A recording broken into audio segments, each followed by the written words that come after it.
Prime Minister Sheikh Hasina apparently made the decision to resign. Sheikh Hasina ও আসাদুজ্জামান খান কামালকে বাংলাদেশে ফেরত পাঠাতে সম্মত হয়েছে ভারত। তার এক বিবৃতিতে তথ্য জানিয়েছে পররাষ্ট্র মন্ত্রণালয়। মৃত্যুদণ্ডপ্রাপ্ত আসামি সাবেক প্রধানমন্ত্রী শেখ হাসিনাকেও ফেরত দিতে রাজি হয়েছে ভারত।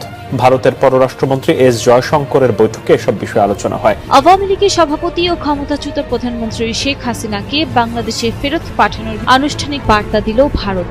বাংলাদেশের আবেদনের প্রেক্ষিতে এমনটাই জানিয়েছে নয়াদিল্লি। দিল্লিতে নিয়মিত সংবাদ সম্মেলনে তথ্য জানান দেশটির পররাষ্ট্র মন্ত্রণালয়ের মুখপাত্র Randhir Jaiswal. Prime Minister Sheikh Hasina apparently made the decision to resign. জেলখানা রেডি করেন, ফাঁসির মঞ্চ রেডি করেন, আমি আসছি। আইনগত কোনো বাধা নাই, উনি ফিরবেন, ফিরে সারেন্ডার করবেন, বেইল চাবেন। তিনি এই দেশে আসতে তো কোনো আইনগত বাধা নাই। দিল্লির সেফ হাউসে বসে যে কান্নার নাটক সাজিয়েছিলেন শেখ হাসিনা, তার বেলুন এবার ফুটো করে দিল খোদ ভারত সরকার। যে মোদীকে তিনি জীবনের সবচেয়ে বড় বন্ধু ভাবতেন, সেই মোদী সরকারই এবার তাকে ছুঁড়ে ফেলার চরম প্রস্তুতি নিচ্ছে। আগামী ডিসেম্বরের মধ্যেই কি তবে শেখ হাসিনাকে হাতকড়া পরিয়ে ঢাকার মাটিতে ফেরত পাঠাতে যাচ্ছে দিল্লি? এবার বাংলাদেশের ক্ষমতাচ্যুত সাবেক প্রধানমন্ত্রী শেখ হাসিনাকে দেশে ফিরিয়ে আনার প্রসঙ্গে মুখ খুলেছে ভারতের পররাষ্ট্র মন্ত্রণালয়। এই ঘোষণাটি আসার পর বাংলাদেশের রাজনীতিতে নতুন করে চাঞ্চল্যের সৃষ্টি হয়েছে। Prime Minister Sheikh Hasina apparently made the decision to resign. Sheikh Hasina ও আসাদুজ্জামান খান কামালকে বাংলাদেশে ফেরত পাঠাতে সম্মত হয়েছে ভারত। তার এক বিবৃতিতে তথ্য জানিয়েছে পররাষ্ট্র। দর্শক, এই মুহূর্তে পাওয়া সবচেয়ে বড় ব্রেকিং নিউজ, প্রধানমন্ত্রী শেখ হাসিনাকে ভারতে গ্রেপ্তার করেছেন ভারতের পুলিশ। কারণ তিনি ভারতের মাটি ব্যবহার করে বাংলাদেশের বিরুদ্ধে ষড়যন্ত্র করতেছে এবং ভারতের মাটি ব্যবহার করে কিন্তু এই বাংলাদেশের রাজনীতি নিয়ে তিনি কটূক্তি করতেছেন। ভারতের মাটি ব্যবহার করে এই প্রধানমন্ত্রী শেখ হাসিনা ভারতের আইন অমান্য করেছেন। তার কারণে কিন্তু প্রধানমন্ত্রী শেখ হাসিনাকে ইতিমধ্যে ভারতের পুলিশ গ্রেপ্তার করেছে। এবং শুধুমাত্র তাই নয়, ভারতে বসে বসে যে এই প্রধানমন্ত্রী শেখ হাসিনা ভারতে বসে যে বাংলাদেশের বিরুদ্ধে ষড়যন্ত্র করতেছেন এবং ভারতে বসে তিনি যে বাংলাদেশের যে রাজনৈতিক দলগুলো আছে তাদের বিরুদ্ধে যে ষড়যন্ত্র করতেছে, তার কারণে কিন্তু প্রধানমন্ত্রী তারেক রহমান তিনি পুরোভাবে ক্ষেপে গেছে এবং ভারতের প্রধানমন্ত্রী নরেন্দ্র মোদীকে কড়াভাবে তিনি বুঝিয়ে দিয়েছে এই প্রধানমন্ত্রী শেখ হাসিনা ভারতে বসে যে বাংলাদেশের রাজনৈতিক দলগুলোদের বিরুদ্ধে ষড়যন্ত্র করতেছে সেটা কিন্তু কিছুতেই ভালো হবে না। এবং এই শেখ হাসিনা যে বাংলাদেশের বিরুদ্ধে ষড়যন্ত্রগুলো করতেছে সেটা যদি বাস্তবে পরিণতি হয় তাহলে কিন্তু ভারতের নেতাকর্মী এবং ভারতের নরেন্দ্র মোদীকে কিছুতেই ছাড়বে না এবং ভারতের বাংলাদেশের সম্পর্ক কিন্তু পুরোভাবে বিচ্ছিন্ন হয়ে যাবে। এবং এই কথাই কিন্তু বলেছেন প্রধানমন্ত্রী তারেক রহমান এবং কড়াভাবে নির্দেশ দিয়েছেন ভারতকে। এবং শেখ হাসিনা কেন ভারতে বসে বাংলাদেশের বিরুদ্ধে এরকম ধরনের ষড়যন্ত্র করবে এবং ভারতে বসে তিনি যে বাংলাদেশের রাজনৈতিক দলগুলোকে নিয়ে যে ষড়যন্ত্র করতেছেন এবং ভারতে বসে তিনি যে বিএনপিকে নিয়ে যে ষড়যন্ত্র করতেছে সেটা কিন্তু তার কিছুতেই ভালো হবে না এবং ভারতের বাংলাদেশের সম্পর্ক পুরোভাবে বিচ্ছিন্ন হয়ে যাবে। ঠিক এরকম কথা বলেছেন প্রধানমন্ত্রী তারেক রহমান। এবং তারই কারণে কিন্তু প্রধানমন্ত্রী শেখ হাসিনাকে ইতিমধ্যে ভারতের পুলিশ গ্রেপ্তার করেছেন এবং তার সর্বোচ্চ শাস্তি হতে চলেছে। এবং চালচন্নভাবে কিছু তথ্য বেরিয়ে এসেছে যা আপনারা এই ভিডিওটা দেখলেই বুঝতে পারবেন। তো দর্শক, এতক্ষণ দেখছেন ভিডিও শুরুতে শিরোনামের মাধ্যমে কিছু অংশ, এখন দেখবেন পুরো ভিডিও জুড়ে বিস্তারিত। তার আগে সবাইকে একটা অনুরোধ করব, যারা আমার চ্যানেলে নতুন আসছেন অবশ্যই চ্যানেলটা সাবস্ক্রাইব করে দিবেন, পাশে থাকা বেল আইকনটি অল ক্লিক করে বাজিয়ে দিবেন। তো দর্শক চলেন আমরা দেখে আসি এই ভারতের পুলিশ যে শেখ হাসিনাকে ইতিমধ্যে গ্রেপ্তার করেছেন এবং তার সর্বোচ্চ শাস্তি হতে চলেছে সেই বিষয়টি দেখার আগে চলুন আমরা একটু দেখে আসি এই প্রধানমন্ত্রী শেখ হাসিনাকে রিমান্ডে নিবার পরে চালচন্নভাবে কিছু তথ্য বেরিয়ে এসেছে। সেই বিষয়টি দেখে পরবর্তী বিষয়টি দেখব। সবাই ধৈর্য ধরে একটি লাইক দিয়ে সম্পূর্ণ ভিডিওটা দেখতে থাকুন এবং আপনার মতামত অবশ্যই কমেন্ট বক্সে লিখতে থাকুন। এস জয়শঙ্করের একটি মাত্র বক্তব্য কিভাবে শেখ হাসিনার সাজানো সব মিথ্যাকে মাটিতে মিশিয়ে দিল, আর কেনই বা নিজেদের স্বার্থ বাঁচাতে ভারত এখন হাসিনাকে বলির পাঁঠা বানাতে বাধ্য হচ্ছে, সেই পেছনে চাঞ্চল্যকর সমীকরণগুলো জানলে আপনিও চমকে উঠবেন। 2024 সালের 5ই আগস্ট ছাত্র জনতার তুমুল গণ অভ্যুত্থানের মুখে দেশ ছেড়ে ভারতে পালিয়ে যান সাবেক প্রধানমন্ত্রী শেখ হাসিনা। তিনি দেশ ছাড়ার পর থেকে একটি কথা খুব জোরালোভাবে বারবার প্রচার করা হচ্ছিল। বলা হচ্ছিল শেখ হাসিনা নাকি জানতেনই না তাকে কোথায় নিয়ে যাওয়া হচ্ছে, তাকে জোর করে বা ভুল বুঝিয়ে ভারতে নেওয়া হয়েছে। কিন্তু এবার খোদ ভারতের পার্লামেন্টে দাঁড়িয়ে এই ডাহা মিথ্যা দাবিকে পুরোপুরি তুলোধনা করে দিয়েছেন ভারতের পররাষ্ট্রমন্ত্রী এস জয়শঙ্কর। তিনি এমন এক গোপন সত্য ফাঁস করে দিয়েছেন যা শুনে পুরো বিশ্বের সামনে চরম বেইজ্জত হতে হলো হাসিনাকে। পলাতক শেখ হাসিনা গত কয়েক সপ্তাহ ধরে দিল্লির এক গোপন আস্তানায় একেবারে চুপচাপ বসে আছেন।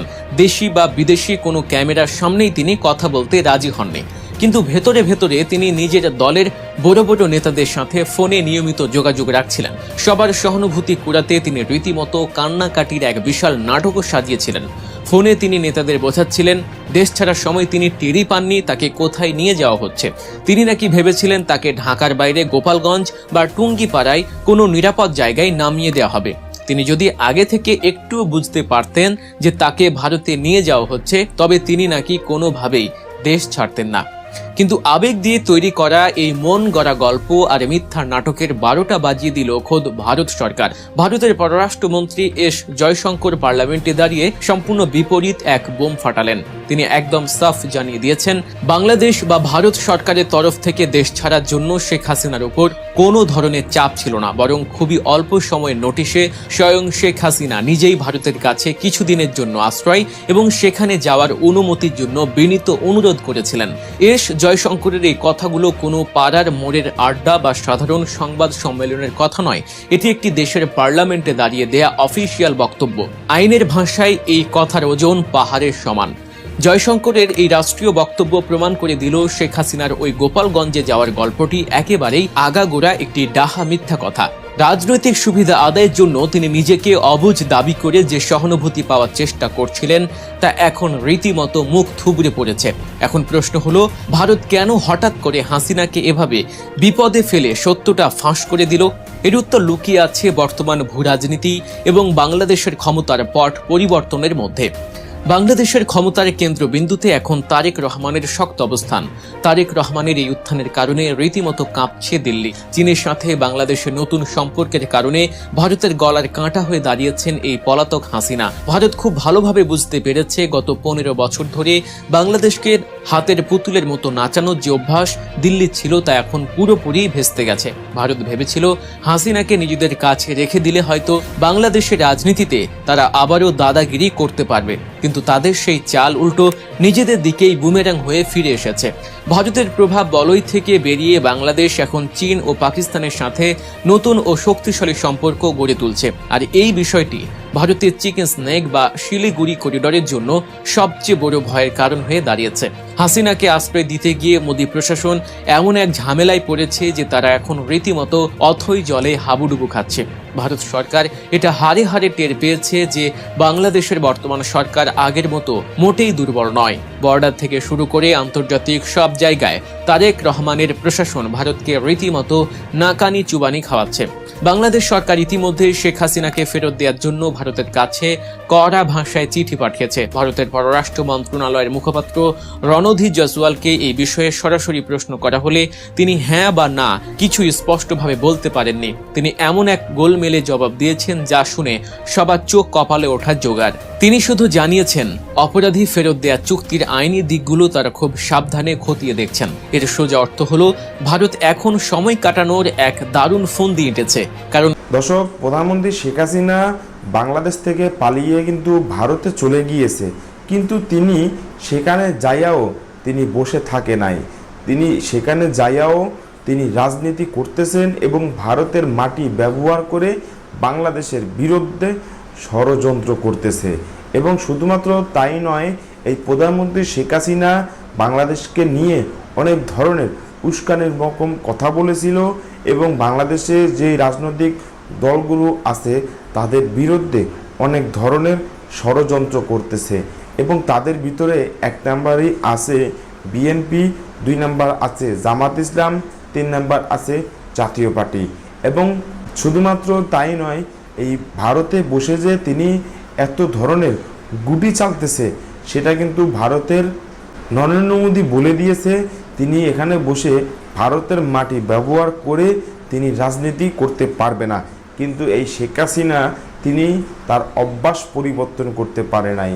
তিনি সেখানে যাইয়াও এবং ভারতে পালিয়ে চলে যাওয়ার পরেও তিনি সেখানে বসে বসে রাজনীতি শুরু করেছেন এবং অন্য অন্য দলের বিরুদ্ধে ষড়যন্ত্র করতেছে, এবং সেই কথাই কিন্তু প্রধানমন্ত্রী তারেক রহমানের কানে চলে গেছে, এবং এই প্রধানমন্ত্রী তারেক রহমান সরাসরি অ্যাকশন নিয়েছে এবং ভারতকে জানিয়ে দিয়েছে পরিষ্কারভাবে এই প্রধানমন্ত্রী শেখ হাসিনা যদি বাংলাদেশের বিরুদ্ধে ষড়যন্ত্র করে এবং বাংলাদেশের যে রাজনৈতিক দলগুলো আছে তাদের বিরুদ্ধে কোনো ধরনের ষড়যন্ত্র করে এবং বিএনপির নেতাকর্মীদেরকে নিয়ে কোনো ধরনের যদি উস্কানি রকম কথা বলে, তাহলে কিন্তু প্রধানমন্ত্রী তারেক রহমান নরেন্দ্র মোদীকে কিছুতেই ছেড়ে দিবে না। এবং শুধুমাত্র তাই নয়, ভারতের এবং বাংলাদেশের বিরুদ্ধে যে ষড়যন্ত্র আছে সেটা কিন্তু আর থাকবে না। ঠিক এই কথাই কিন্তু বুঝিয়ে দিয়েছেন পরিষ্কারভাবে প্রধানমন্ত্রী তারেক রহমান।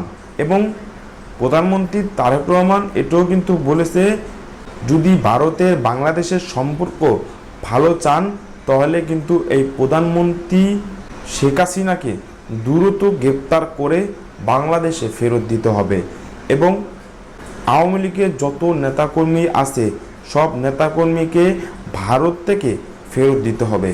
এই কথাই কিন্তু বলেছেন প্রধানমন্ত্রী তারেক রহমান, এবং প্রধানমন্ত্রী তারেক রহমান কড়াভাবে নির্দেশ দিয়েছেন এবং কড়াভাবে বার্তা দিয়েছেন এই ভারতকে এবং নরেন্দ্র মোদীকে। কারণ শেখ হাসিনা যে ভারতে বসে ভারতের মাটি ব্যবহার করে এই যে বাংলাদেশের বিরুদ্ধে ষড়যন্ত্র করতেছে এবং বাংলাদেশে যে রাজনৈতিক দলগুলো আছে তাদের বিরুদ্ধে ষড়যন্ত্র করতেছে, সেটা কিছুতেই সবার মতো নাই এবং কেউই সইতে পারবে না, এবং তার কারণে কিন্তু এতটা পরিমাণ। তো দর্শক, আজকে পর্যন্ত রইল, পরবর্তী ভিডিও নিয়ে আবারও আসবো আপনাদের সামনে। সবাই ভালো থাকবেন, সুস্থ থাকবেন, সবাইকে আল্লাহ হাফেজ।